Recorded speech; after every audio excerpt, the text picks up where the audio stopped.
우리가 이제 선교지에 이렇게 있으면 많이 이제 힘들죠. 그 힘든데 보통 저도 선교사를 가기 전에 이제 교회 있으면 선교사님들을 초청해서 많이 이야기를 듣는데 꼭 듣고 나면 뭔가 부담스러워요. 왜냐 그러면 선교사님들이 뭐 이런 고생 저런 고생 누가 고생을 많이 했는지 이렇게 이야기를 하고 나면 듣고 나면 그때는 문제가 이제 듣고 나면 나는 그렇게 못하는데 괜히 막 죄책감도 들고 부담스러워 이렇게 됩니다. 그래서 여러분 이게 선교라는 게 이게 육체적으로 힘들어서 힘든 건 전혀 없습니다. 저희들이 이제 마음으로 진짜 기쁘게 하고 싶고 주님의 부르심에 우리가 순수하게 나갔기 때문에 저는 오히려 기쁘기 때문에 오늘은 뭐 무슨 고생했는가 이야기는 잘 하지는 않겠습니다.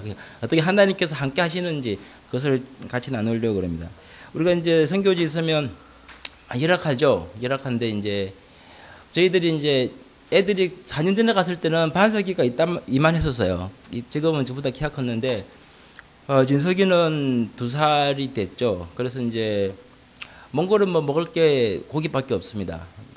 그래서 이제 와서 이제 저희들이 나약 할리지에 있는 기숙사에서 이제 숙소를 정해서 있었는데 처음 오니까 짐 풀고 아무것도 먹을 음식을 할 수 없잖아요. 그래서 이제 보니까 중국 그게 이제 옆에 차이니스 레스토랑 그게 있더라고요. 그게 그 음식 배달한 음식표가. 그래서 전화를 걸었죠. 걸어가지고 먹는데 그게 너무 맛있는 거예요. 우리가 이제 야 이렇게 맛있는 음식을 왜 몰랐지? 그전 살았어도 이건 뭐 하루에 3끼를 먹어도 되겠는 거예요. 뭐 값은 4불 6불밖에 안 하니까 한 2개 시키면 야 이렇게 맛있는 거 1년 내내 먹어도 좋겠다 싶었었어요. 먹다가 보니까 먹는데 이게 머리카락이 넣은 거예요. 머리카락이. 그래서 보통 우리는 머리카락 넣으면 난리가 나죠. 이거 뭐 술을 해야 되나 말아야 되냐 뭐 그러면서. 그런데 이제 가만히 봤어요. 반석이가 머리카락을 발견한 거 어떻게 하나 싶어서 봤더만 머리카락을 딱 드러내더만 말도 하지 않고 그냥 냅킨에다가 얼른 얹어놓고 그냥 다시 먹어요. 그래서 이게 이렇게 많이 털려줬구나. 그래서 그리고 이제 우리가 이제 걸어소리 사핑을 해야 되니까 한아름에 갔어요. 지금 H마트 이름 바꿔졌는데 가니까 여러분 이게 한아름이 천국으로 안 느껴지시죠? H마트 가면 뭐 물건도 물건이지만 이게 샘플이 많습니다. 우리 애들 3명이 딱 하더만 뭐 저기서 음식 먹으라 샘플 먹으라 그러니까 만두 먹고 불고기 먹고 또 배부르면 또 가서 또 이게 뭐 새로 넣은 새로 넣은 무슨 또 뭐 홍식초인가요 뭐 그것도 마시고 그래서 애들이 막 온 곳을 다 돌아다니고 와가지고 배불리 먹고 그랬습니다. 그래서 그리고 이제 저희들이 이제 나약 할리지니까 태판지를 타고 이제 나약으로 들어가거든요. 태판지가 길지 않습니까? 그 태판지를 타고 들어오면 이제 막 거기 앞에 강 위에 언덕 위에 푸르게 이렇게 펼쳐져 있습니다. 거기에 캠퍼스가 있는데 저희 집 사람이랑 제가 이제 차를 몰면서 야 저런 아름다운 곳에 우리가 이제 1년 동안 살게 된다고 제가 살았었거든요. 나약에서 에테에서 공부를 했기 때문에 그때는 몰랐죠. 이렇게 아름다운 줄. 그래서 야 이렇게 아름다운 이제 기숙사에서 살게 됐다라고 이제 막 우리 서로 이제 이야기를 하면서 이제 갔었어요. 그게 벌써 2달 전이었죠. 그런데 딱 한 달이 지나고 나서 똑같은 태판지를 똑같은 시간에 건넸는데 그때부터 입에 불평이 납니다. 왜 이렇게 차가 많냐고 왜 이렇게 막히냐고 이러면 태판지 막히 1시간이 걸립니다. 무슨 이렇게 사람들이 뭐 차를 몰고 다니냐고 이러면서 그러면서 이제 불판이 노는데 그리고 나서 한 달 뒤에 똑같은 중국 음식 시켜 먹어서요. 반도 못 먹겠더라고요. 왜 중국 음식은 보면은 시켰는데 다 간장에다가 비볐어요. 뭐 무슨 갈릭 뭐 해도 간장이 비볐죠. 다 보면 똑같아요. 색깔이 다 시커매요. 그래서 야 어떻게 이런 음식을 맛있다고 먹었는지 그러면서 이제 드디어 한 달이 지났는데 이제 미국 사람처럼 빨리 적응을 했습니다. 저희들이. 그래서 이게 이렇게 빨리 적응이 되는구나. 그래서 이게 가난의 문제가 이게 상당히 상대적인 거예요. 절대적인 것이 아니고 우리가 와서 딱 한 달 동안은 진짜 우리가 천국이다 했는데 한 달 지나니까 그때부터 우리의 마음이 다시 이제 또 이렇게 불평과 불만 속에서 지나게 되었습니다. 이제 몽골에 있으면 목사님께서 말씀하셨는데 춥습니다. 그리고 먹을 것도 없고. 근데 몽골에 가면 옛날에 우리가 시골에 7, 80년대 가면 막 개들이 막 동네에 막 돌아다녔죠. 2, 30마리가 그때는 개를 풀어서 키웠고 또 도망가다가 집에 안 오면 그 동네 개들이 돌아다녔습니다. 근데 이제 몽골도 마찬가지예요. 뭐 동네를 가면 개들이 2, 30마리가 무르륵 몰려다녀요. 주인도 없는 개도 많습니다. 그런데 참 재밌는 것은 주인이 없는 개인데 먹을 것도 없는데도 몽골에 있는 개들이 겨울에 얼어서 동사가 걸려서 얼어서 죽은 개는 없습니다. 한번 가면 이제 얼어서 이렇게 엉클어서 죽은 개가 있어요. 보면 이제 간돈 새끼들, 아니면 이제 너무 이제 나이가 이제 들어서 노쇠한 개들을 이렇게 해서 죽지. 몽골에서는 개도 얼어서 죽지를 않습니다. 제가 제주도에 이렇게 일이 있어서 갔었는데, 그때 가서 보니까 제가 집사람이랑 산책을 하고 있는데, 저기 제가 개가 문이 이제 열리면서 저를 보고 사람이 귀하니까 막 저를 보고 쫓아오는 거예요. 강아지 있다만 이만한 강아지가 그래도 작지는 않았는데 보고 있는데 걔는 저를 보고 오고 있고 차는 저기서 달려오고 있는 거예요. 그래도 어떻게 됩니까? 차가 쌩 지나가면서 걔를 쳐버렸어요. 그리고 걔가 깽깽깽 거리면서 못 보겠더라고요. 그래서 그냥 그렇게 됐습니다. 근데 몽골에서는 절대 걔가 차에 쳐서 죽지를 않습니다. 큰 도시에 가면 이제 수도죠, 수도. 수도에 가도 길이 뭐 4차선 그래요. 그 정도 되면. 근데 걔가 어떻게 하냐 그러면 걔가 길을 건너요. 길을 건너는데 이렇게 길을 건너다가 차가 이렇게 오잖아요. 그러면 걔가 이렇게 보고 길을 건넙니다. 그러다가 중간에 왔죠. 그러면 이렇게 보고 길을 건넙니다. 차가 이렇게 오니까. 그래서 몽골에는 걔도 차에 쳐서 죽지를 않습니다. 사람들도 그렇게 추워도 뭐 얼어서 동사를 걸려서 죽지를 않습니다. 외람되지만 저희 삼촌께서 이제 밤에 술을 드셔가지고 그냥 실족해서 얼어서 돌아가셨습니다. 그런데 몽골에서는 절대로 얼어서 죽지를 않습니다. 그렇지만 아까 말한 것처럼 술을 먹고 낙심하여서 술을 먹고 집을 못 찾아가서 얼어 죽는 사람들은 많이 있습니다. 그렇기 때문에 우리가 생각에는 먹을 게 없고 가난해서 힘들어서 죽지는 않습니다. 문제는 마음이 낙심하고 희망이 없어서 죽는 것이지 결코 추워서 먹을 것이 없어서 하다못해 동물들도 죽지를 않습니다. 그러니까 마태복음에 그렇게 하지 않았습니까? 걱정하지 마라. 하늘에 있는 새도 땅에 있는 꽃도 솔로몬보다 더 예쁜 더 귀한 옷을 입고 굶어 죽지를 않는데 너는 왜 이렇게 매일매일 먹는 것 의식주 문제로까지 걱정하느냐는 이야기를 하는 것입니다. 오늘 이제 목사님께서 이야기도 말씀하셨지만 앞에도 붙여져 있는 것도 보지만 영혼 구원과 가난 해결이라는 말은 이 두 개는 분리되는 말이 아닙니다. 이게 마태복음 5장 3절을 보면 이렇게 되어 있죠. 마음이 심령이 가난한 자는 그렇게 되어 있습니다. 천국이 저의 것이다. 그때 심령이든 마음이든 심령은 영어로 하면 스피릿이 됩니다. 영혼이 되죠. 마음은 소울이 되죠. 그러니까 똑같은 말에 영혼이 가난한 자는 복이 있나니 천국이 저의 것이라는 그 말이 우리의 마음이 우리의 영이 가난할 때 하나님의 나라가 우리의 것이라는 이야기를 하고 있습니다.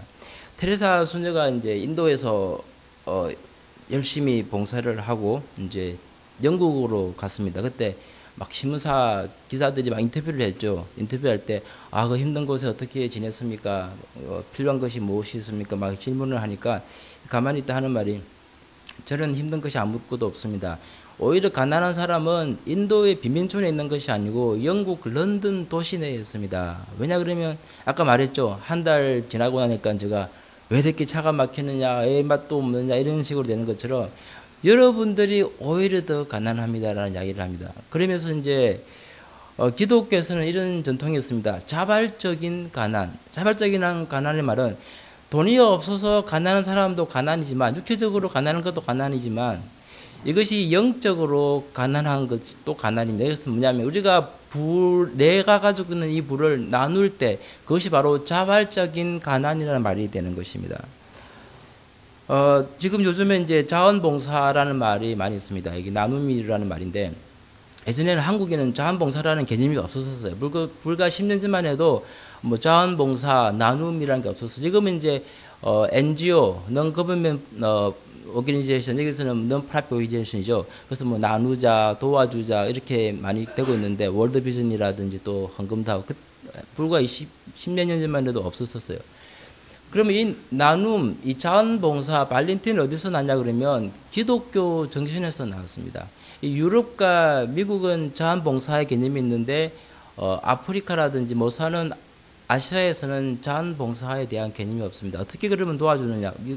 옆에 불행한 사람들이 많은데 아시아나 아프리카에서는 주로 친구, 친척, 아는 사람들을 도와줍니다. 그럼 누가 뭐 친구가 친척이 뭐 사촌이 아프다 그러면은 뭐 사업에 돈이 필요하다 그러면 도와주는 거지. 그 외 모르는 사람을 절대로 도와주지를 않습니다. 근데 미국의 자원봉사 개념은 전혀 모르는 사람을 도와주는 거예요. 미라를 보세요. 여러분 뭐 친척이 있습니까? 아는 사람이 있습니까? 모르죠. 모르지만 자발적으로 와서 도와주는 것입니다. 이것이 바로 미국의 하나의 저력 발전의 힘이 되었던 것입니다.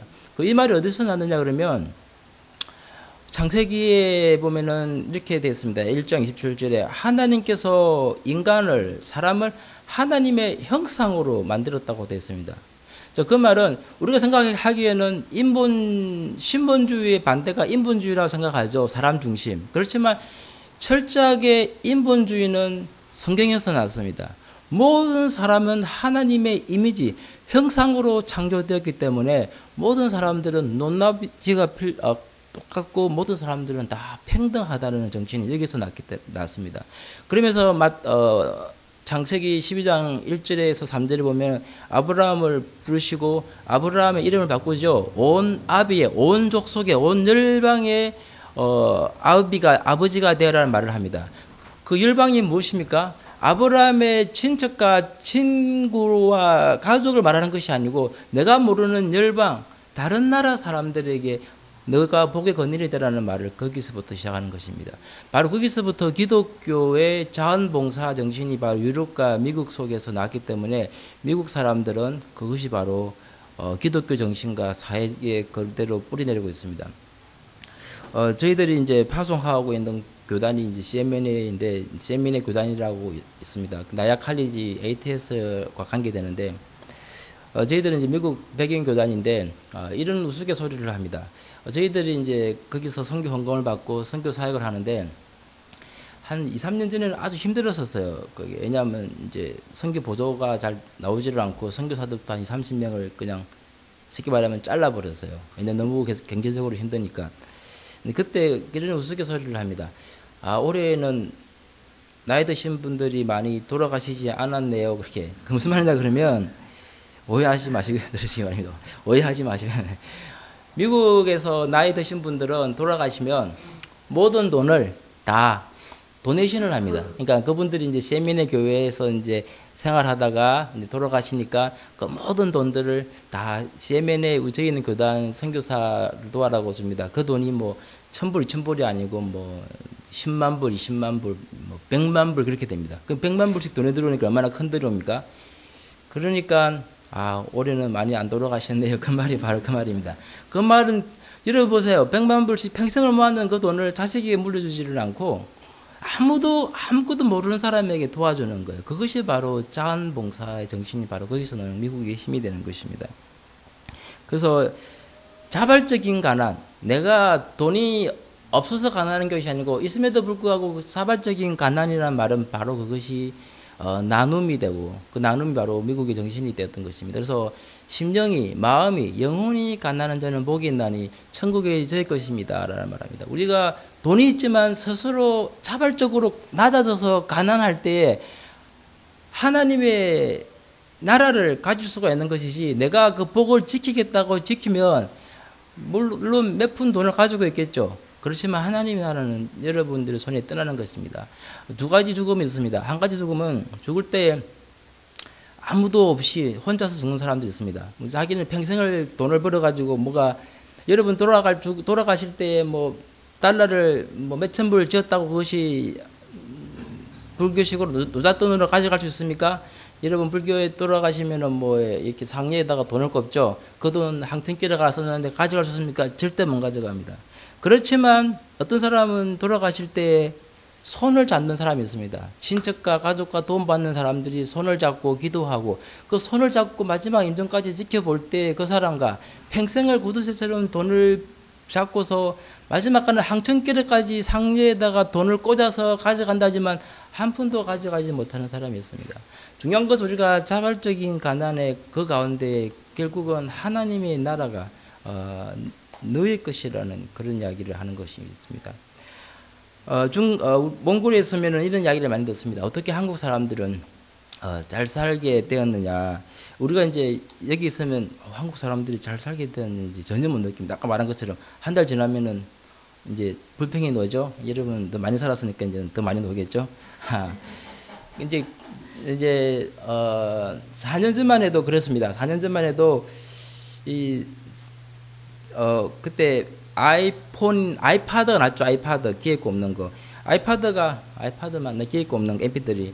그때는 이제 나왔을 때 히트를 쳤었어요. 애플이 다 죽어갔는데 이제 그 때문에 다시 일어났는데 그때는 이걸 꼽아야 뭐 애플을 하얀 거를 귀에 꼽아야 사람들이 뭔가 뉴요커라고 그렇게 했었어요. 그리고 뭐 뉴욕 타임즈 읽고 그러면 그럴 때 삼성이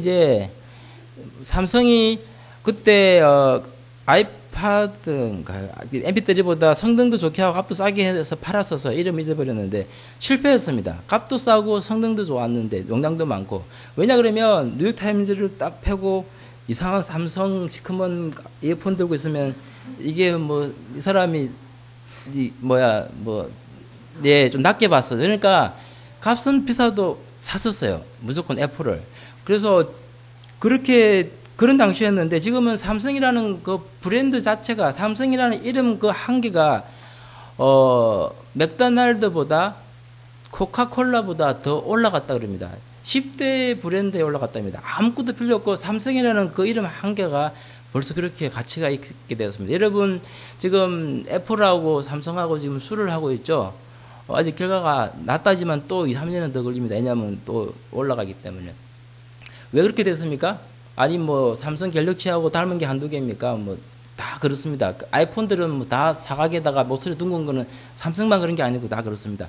왜 삼성만 그렇게 했습니까? 그것은 바로 삼성이 애플을 위협하고 앞질러 가기 때문에 애플이 위협을 느낀 것입니다. 여러분 지금 아이폰 4가 나왔을 때 삼성 갤럭시 2가 나오고 그 다음에 갤럭시 3가 나오자마자 바로 아이폰 5가 나왔죠. 똑같이 올라가고 있는 것입니다. 그것이 바로 그만큼 4년 만에 바꿔졌어요.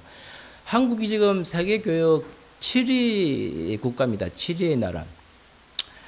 그러니까 당연히 물어보죠. 어떻게 한국이 이렇게 잘 살게 됐느냐. 그러면 몽골 사람들이 이렇게 말합니다. 한국 사람들 우리는 보통 이렇게 갑자기 성장하는 이유 중에 한국 사람들은 DNA가 틀리다. 우리는 교육을 열심히 한다. 우리 오바마가 한국 사람들은 교육 때문에 살았다고 그렇게 이야기를 하는데 우리는 건면하고 진짜 뭐 땡스기빙하고 크리스마스 이틀만 쉬는 분들 꽤 많죠. 그것도 쉬고 싶어서 쉬는 것이 아니고 사람들이 안 와서 어쩔 수 없이 쉬는 분들 꽤 많습니다. 예. 덜 벌고 싶은데 뭐 사람이 안 오니까 닫아야 되겠죠. 그렇게 우리는 죽으라고 일을 합니다. 여러분 우리가 뭐 피가 태어나면서부터 건면하고 공부를 해야 되겠다. 우리 자식들은 공부를 시켜야 되겠다. 그래서 그런 것은 절대 아닙니다. 그러면 저 이렇게 말합니다. 그럼 북한을 보십시오. 북한은 그러면 뭐 깨얼코 교육을 안 시킨 민족입니까? 북한은 불과 2km를 남겨두고 똑같은 땅인데 왜 그렇게 변했습니까? 여러분 남쪽으로 가시면 산에 얼마나 빼곡하게 나무가 들어섰는지 산길이 다 막혀버릴 정도였습니다. 옛날에 7, 80년대는 이제 크리스마스 때 이제 우리가 지금은 뭐 다 보조품으로 추리를 달죠. 크리스마스 때. 그때는 이제 산에 가서 나무를 베어와요. 소나무를 베어가지고 꼽아 놓으면 이제 장식을 하는데 그때는 나무를 베면 경찰이 잡아갔었어요. 그래서 이제 청년들이 밤에 몰래 이제 몇 명, 한 5-6명이 특공대처럼 나무를 비워오면 그걸 이제 몰래 비운 나무를 이제 꼽아가지고 추리를 만들었었습니다. 그렇게 나무가 없었어요. 왜냐하면 나무가 100년 전에 선교 편지를 보면 이렇게 적어놨습니다. 서울의 남산에 소달구지로 갈 수 있는 산자락의 모든 나무를 다 잘랐다고 하였습니다. 왜냐하면 뗄감이 없으니까. 남산은 다 헐벗어 버렸고 아무것도 없었어요. 그러다가 6.25가 터지면서 3분의 1의 국민들이 다 죽고 폭탄을 다 맞아서 그때는 뭐 정밀도가 없으니까 융단 폭탄이다 그러죠. 몽땅 다 퍼부어버렸습니다. 퍼부어버렸습니다.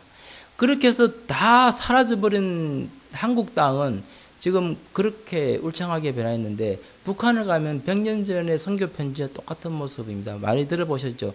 산에 나무가 없습니다. 산에 나무가 없으니까 비가 조금만 와도 다 산사태가 일어나서 논으로 흙과 자갈이 다 내려가니까 먹을 게 없게 되고 이렇게 변화했습니다. 여러분 북한이 까였습니까? 새벽별 보기 운동하죠. 새벽별 보기, 새벽에 별을 보고 일어나서 달 보기 운동, 달을 보고 집에 가는 운동을 합니다. 무슨 말입니까? 새벽 일찍 일어나서 해가 지고 달이 뜨면 집에 가는 그런 식으로 일을 시켰습니다. 그렇게 일을 하고 교육을 하지만 그렇게 나라가 황폐하게 변화했습니다. 똑같은 민족인데. 그 말은 왜 그러냐 그러면 창세기 3장 17절에 보면은 아담이 죄를 지었는데 누구에게 하나님께서 저주를 내립니까?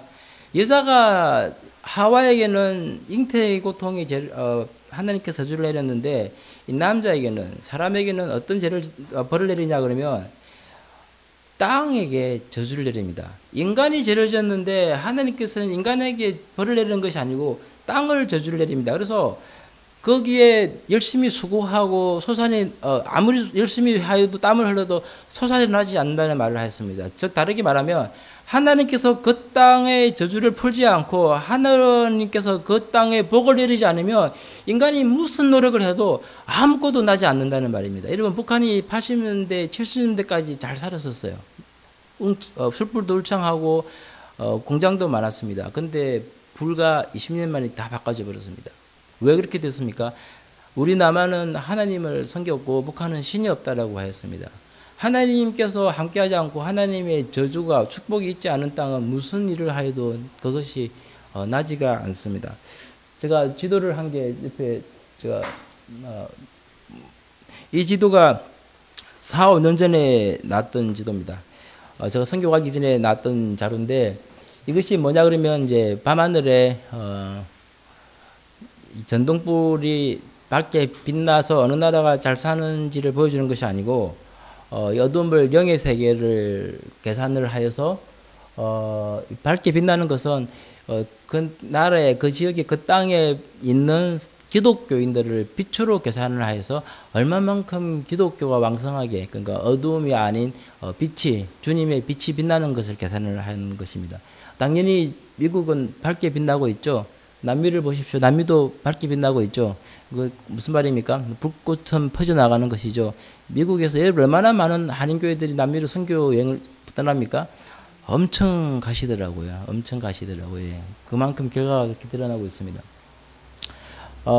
그리고 한국을 보십시오. 한국 위에 북한이 보입니까? 북한은 아무것도 안 보이죠. 칠흑 같은 어둠입니다. 그것이 바로 그 결과를 말해주고 있는 것입니다. 기독교 역사상 한 가지 이상하게 의문점이 있었습니다. 그것은 뭐냐 그러면 왜 일본은 기독교 국가가 아님에도 불구하고 그렇게 부유하느냐. 일본이 항상 세계 2위 강대국이었습니다. 미국 다음으로 항상 그랬었습니다. 다 보면은 강대국들은 다 크리스천 나라가 대부분인데 일본은 그렇지가 않음에도 불구하고 그렇습니다. 여러분 2, 3년 전에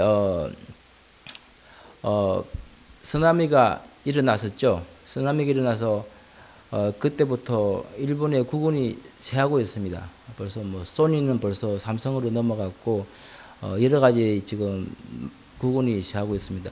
여러분 하나님께서 단 하루 만에 땅의 지축을 흔들어 버리면 하나님께서 거기 함께하지 않으면 하루 만에 그의 나라가 흥과 새가 바로 거기에 있습니다.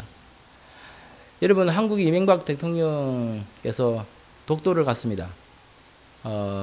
뭐 그 전에 박정희, 전두환, 노태우, 그 다음에 뭐 김대중, 노무현 대통령은 왜 가고 싶지 않았겠습니까? 왜 못 갔냐 그러면 우리나라 땅임에도 못 갔던 이유가 일본이 싫어하기 때문에 그렇고 그 나라 우리가 독도를 간다라는 그 자체가 일본 사람들이 우리나라에게 경제 지원을 하지 않기 때문에 한국 대통령마저도 겁이 나서 가지를 못했는데 이명박 대통령이 찾아갔습니다. 왜 갔습니까? 단순한 정치적인 쇼가 아니고 이 정도가 되면 우리가 일본과 대등하게 갈 수 있겠다라는 자신감에서 나왔습니다. 그래서 일본이 조치를 취했습니까? 아무 조치를 취하지는 못했습니다. 내가 예전 같으면은 뭐 수출을 하지 말라, 뭐 지원 안 해주겠다, 다 끊어버리면 이제 한국은 망하는 거죠. 미국 다음으로 일본이 가장 교육이 많으니까. 지금은 전혀 그렇지가 않게 되었습니다. 지금 중국하고도 문제가 생겼죠. 예전 같으면 중국은 20년 전에는 가난했는데 일본이 먼저 안 해준다 그러면 중국도 못 하겠는데 지금 오히려 중국이 더 앞질러 버렸습니다. 여러분 중국의 불꽃을 보십시오. 얼마나 밝게 빛나고 있습니까? 지금 기독교가 가장 많은 나라가, 기독교인 수가 가장 많은 나라가 어느 나라인지 아세요? 미국이 아닙니다. 기독교인들이 가장 많은 나라는 중국입니다. 중국이 기독교인이 가장 많습니다. 자, 저렇게 중국이 빛이 나고 있는데 하나님께서 거기에 함께 하시지 않겠습니까? 지금 중국이 미국 다음으로 두 번째로 가장 기독교가 많은 나라, 가장 부유한 나라가 되었습니다.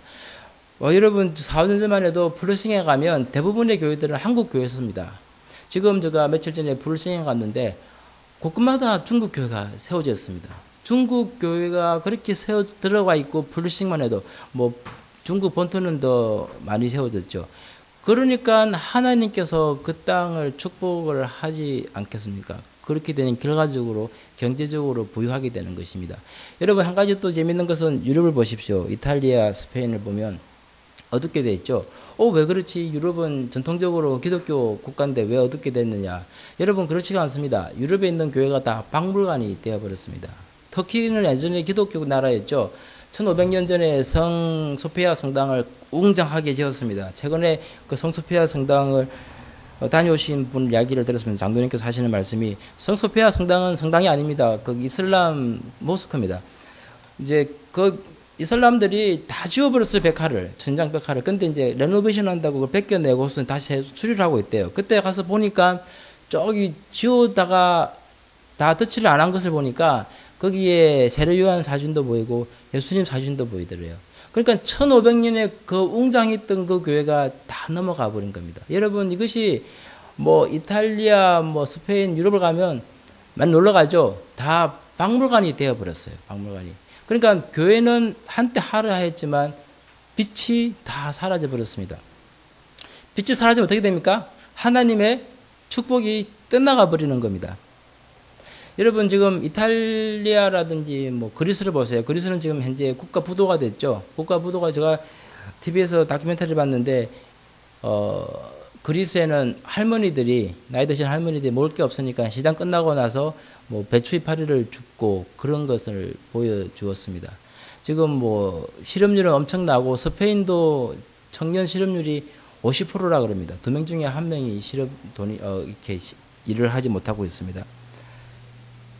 이것은 뭘 말하냐 그러면 하나님께서 축복을 주었지만 우리가 그 축복을 지키고만 있고 그것을 흘러가게 하지 않으면 하나님은 주신 그 축복을 그 촛대를 빼앗아서 다른 곳에 주버리는 것입니다. 오늘 읽은 말씀을 보면 이렇게 되어 있습니다. 하나님께서 아브라함을 축복을 내렸습니다. 2절에 보면은 너에게 축복을 내리겠다고 했습니다. 그 축복이 어떤 축복입니까? 자, 이 축복에 대한 것은 어떤 축복이냐 그러면은 하늘의 별보다 땅의 모래알보다 많은 자손을 주겠다는 말을 합니다. 여러분 집에 자녀가 많으면은 힘들죠. 지금은 한 명도 많아서 결혼하고 나서 한 10년 뒤에 자녀를 계획하는 사람들 꽤 많이 있습니다. 한국 같은 경우는 자녀가 뭐 한 명이면은 교육비가 한 300만 원 정도 든다 그럽니다. 2명이면 600만 원이죠. 6,000불. 그러면 자녀가 3명이면 10,000불인데 교육비만 해도 그 어떻게 감당을 하겠습니까? 그러니까 한 명도 버겁다는 말이 그렇게 이야기를 합니다. 또 자녀가 많으면은 다 키워도 싸우죠. 또 뭐 부모님은 끝까지 죽을 때까지 또 자녀들 또 문제 때문에 또 힘들어하죠. 자, 그런데 왜 그것이 그런 힘든 자녀들이 말썽 많은 자녀들을 바다의 모래알보다 하늘의 별보다 많이 준다는 말을 약속을 했겠습니까? 유목민들은 이렇습니다. 아브라함 유목민이죠. 몽골에 있으면 유목민들은 양과 염소를 키우죠. 양과 염소를 말을 키우는데 이게 이제 우리는 소를 키우고 양을 키우면 왜 키웁니까? 소를 키운다 그러면 주로 고기를 생각합니다. 이제 소를 잘 키워서 이제 불고기감이 되겠다. 아니면 미국식으로 하면 뭐 햄버거에 뭐 페리가 들어가겠다. 맛있겠다 생각하는데 유목민들은 절대로 고기를 먹기 위해서 가축을 키우지를 않습니다. 젖을 짜기 위해서 키웁니다. 양도 그렇고 염소도 그렇고 그리고 소도 그렇습니다. 양과 염소는 이제 옷감을 위해서 키우고 소는 양은 이제 젖을 먹게 물이 없으니까 그 우유가 마시는 음료가 되죠. 자, 그러면 문제가 있습니다. 보통 양이나 염소가 한 100마리, 200마리가 되는데 이제 아침에 이제 꼴을 먹으러 나가면 나가기 전에 이제 젖을 짭니다. 미국은 기계가 있으니까 기계가 다 짜는데 한 200마리쯤 돼 보세요. 그러면 식구가 몇 명입니까? 그러면 저하고 뭐 할아버지하고 우리는 힘들어서 애가 힘들어서 한 명만 낳았습니다. 그럼 4명이 됩니다. 그러면 4-5명이 하루 종일 짜면 얼마나 짜겠습니까? 한 해가 다 떨어지고 반나절이 돼도 못 짭니다. 그러면 언제 또 꼴을 먹으러 가서 그러니까 식구가 우리 애가 한 명이다 그러면 이게 참 가난하네요 그렇게 됩니다.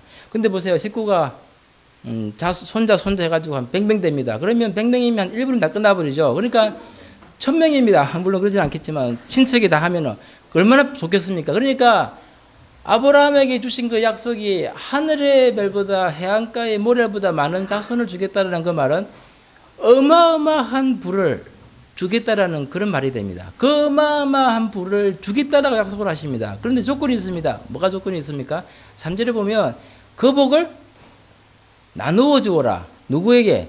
가족과 친척에게 나눠주는 것이 아닙니다. 아브라함은 가족과 친척을 떠나라고 하였습니다. 아무도 모르는 곳에 가라고 하였습니다. 그 아무도 모르는 곳에 가서 온 족속에게 그 복을 나누어 주라 하면서 이름을 너는 아브라함이 아니고 아브라함이라고 정하라면서 온 족속의 아비라고 정했습니다. 여러분 이것이 그러면서 복의 근원이 되라고 말합니다. 복의 근원이 무엇입니까? 복의 근원은 우물과 같습니다. 이 우물을 팝니다. 우물을 파면 내가 힘들게 팠기 때문에 내만 먹어야지 하고 그 우물을 나눠주지를 않습니다. 그러면 그 우물은 나중에 얼마 되지 않아서 말라버립니다. 왜 그런지 아세요? 우물을 팔 때 뭐가 따라 놓습니까? 물만 놓는 것이 아니고 모래와 돌이 같이 따르져 놓죠. 그런 결과적으로는 계속 물을 팔 때마다 그 우물을 파내는 것이 됩니다. 근데 내가 나누지 않겠다 하면은 너 혼자 먹겠다 그러면 그 우물은 결과적으로는 막혀서 사라져 버립니다. 근데 그 우물을 나누면 어떻게 됩니까? 계속 팔 때마다 물이 파여져서 물이 더 많이 나오는 것이 축복의 원리가 됩니다. 그래서 복의 근원이란 말은 복을 내가 하나님으로부터 받은 그 복을 지키는 것이 아니고 그 복은 흘러가게 해야 됩니다. 그것이 바로 축복의 통로라는 말이 그 말이 됩니다. 여러분 하나님의 축복의 강물이 나에게 흘러올 때 내가 먹겠다고 댐을 막아버리면 그 물은 썩어버리든지 아니면 그 강은 흘러가기 때문에 자연스럽게 다르게 흘러가 버립니다. 이 복은 지키는 것이 아닙니다. 복은 나를 통해서 흘러가게 할 때에 강의 폭이 더 넓어지는 것이 축복이 흘리지 내가 지키고 있으면 지키고 있을수록 썩어버리고 하나님께서는 그 길을 다르게 털려버리십니다. 지금 지도를 보십시오. 4년 전에 나왔던 지도입니다. 왜 유럽이 시커멓게 되었을까? 어둡게 되었을까? 여러분 결과가 지금 드러났습니다. 하나님의 축복이 떠나버렸을 때 이 사람들이 그 영화와 그 불을 지고서 놔주지 않을 때 그 교회가 박목한일이 되고 사람들이 불꽃이 꺼져갈 때에 하나님의 영과 하나님의 하늘의 복도 함께 떠나버릴 때 그 사람들이 아무리 지식과 과학을 쌓아놨지만 하루아침에 무너지는 것입니다. 저 축복은 지키는 것이 아니고 나를 통해서 흘러가게 해야 됩니다. 가정도 그렇고 교회도 그렇고 축복은 흘러갈 때 더 커지는 것입니다. 두 가지 종류의 교회와 가정이 있습니다. 제가 이제 북한 철책선에서 건물을 쓴 것이 아니고 대학생 때 이제 전반깁수라고 한 달간 이제 건물을 했었습니다. 한 달간. 그때 이제 최전반까지 갔었어요. GDP인가요? 그래서 가서 이제 봅니다. 보면 바로 초소가 앞에 보여요. 북한 초병들이 서는 게. 보면 한국 초병들은 건물을 쓰면 전방을 봅니다. 북한을 바라보고 씁니다. 왜냐 그러면 북한에서 적이 쳐들어오는지 누가 월남을 하는지 보면 또 적이면 싸우고 월남이면 또 잡아가지고 잡은 게 아니고 또 도와줘서 데려옵니다. 근데 북한 사람들은 어떻게 하냐 그러면 초병을 쓸 때 남한을 전방을 보지 않고 오히려 후방을 북한을 쳐다봅니다. 왜 그런지 아세요? 그런 말을 하더라고. 왜 그러냐 그러면 신기하더라고. 우리는 이렇게 보는데 밑 사람들이 이렇게 역으로 등을 돌리고 있어요. 북한에서 도망갈까 싶어가지고 남한으로 도망가면 사람들 쏴 죽인대요. 자기 사람들을 쏴 죽이는 거예요. 신앙도 두 가지가 있습니다. 지키려고 하는 사람이 있어요. 우리 교회에서 누가 나갈까? 그 사람 나가면 우리 교회가 힘들어진다. 우리가 올해 지출이 얼마인데 어떻게 할까? 이렇게 보면 살 수가 없다. 그렇게 지키는 사람들은 지키는 것처럼 보이지만 다 잊어버리는 것이고, 그렇게 지키면 지킬수록 교회가 되는 것처럼 보이지만 그 교회는 무너져 버리는 거예요. 왜냐하면 축복은 흘러갈 때 커지는 것인데 그렇게 하지 못하고 믿음이 없이 지키려고 할 때 하나님께서 함께 하지 않으면 떠나버립니다. 저희 아버지 어머니께서 저는 어릴 때 다 같이 잠을 자죠. 어릴 때 한 방에서. 저는 이제 어릴 때 뭐 6살, 5살 때죠. 항상 한 달에 한 번씩 저희 어머니께서 이제 아버지랑 동계산을 하세요. 한 달 동안 버는 돈을 이제 계산을 하시는 거죠. 얼마 벌었다 지출 수입을. 그러면 저는 이제 막 불을 이제 켜놓고 하시니까 저는 다 듣고 있죠. 잠자는 것처럼 해도 항상 아버지 어머니께서 싸우세요. 왜냐하면 아버지는 이제 사업을 하셔가지고 돈이 들어오면 이 돈에 11조를 낼 때 아버지는 경비 다 지하고 직원들 돈 다 주고 그 다음에 진짜 순수입 남은 순수입의 10%를 11조를 하자. 어머니는 아니다. 무슨 말이냐. 어떻게든 무조건 일단은 벌은 돈은 거기에서 10%를 나가자. 어느 11조가 많습니까? 진짜 현실적으로는 아버지가 맞죠. 우리 살아야 되지 않느냐. 무슨 소리냐. 그래도 다 지하고 순수입의 11조를 내자. 어머니는 그게 아니다. 결국은 어머니가 몰래 다 훔쳐가지고 외다가 다 냈습니다. 지금은 제 아버지가 이발사로 시작하셨지만 지금은 동네에서 제일 큰 부자가 됐습니다. 그래서 이제 항상 또 농어촌 그 지도자 있죠. 그런 것도 또 되시고 지금까지도 이렇게 하고 계시고 교회 장로까지 하시는데 그렇게까지 부유하게 됐습니다. 부유해봤자 뭐 시골에서 부유한 거니까 그렇게 됐습니다. 요즘은 비디오가 있어가지고 괜히 말 잘못하면 이게 또 괜히 또 비디오 나가는 거 아닌가 모르겠네요. 상당히 조심해서 제가 좀 그러고 있습니다. 그래서 이제 그렇습니다. 이게 지키려고 한다고 해서 지킨다고 해서 지켜지는 것이 아닙니다. 그때 제 동네에서 아버지가 이발사 출신이었습니다. 배운 게 없으니까 중학교 중퇴하고 할아버지가 그 장남이니까 원래 장남들은 일 시켰죠. 너는 일해라. 그래서 그 동네에 2명이 이발관이 있었습니다. 한 분은 또 계시고 우리 아버지 계시고 40년을 거진 이발을 하시는데 그 이발을 하시는 그분은 지금까지도 조그만한 구멍가게처럼 그 장소에서 이발을 하시는데 아버지는 벌써 이제 뭐 이렇게 됐습니다. 여러분 제가 하고 싶은 말은 그렇습니다.